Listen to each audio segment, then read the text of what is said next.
ఎందుకనంటే మనం ఈ శరీరం విడిచి వెళ్ళిపోతాం కదా, అప్పుడు మనతో పాటు ఎవరు వస్తారు? మనం ఎంతోమందిని బంధువులు, కావలసిన వాళ్ళు, స్నేహితులు అని చెప్పేసి వాళ్ళందరికీ ఎన్నో ఉపకారాలు చేశాం. వాళ్ళు ఎవడన్నా వస్తారా మీరు పోయిన తర్వాత? ఎవ్వళ్ళు రారు. వెనక్కి తిరిగి చూడకుండా వెళ్ళిపోతారు.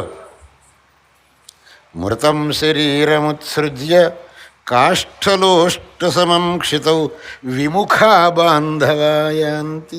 విముఖ, వెనక్కి తిరిగి చూడకుండా వెళ్ళిపోతారు. మరి మీతో పాటు వచ్చేది ఏదండి? ధర్మస్తమను గచ్చతి.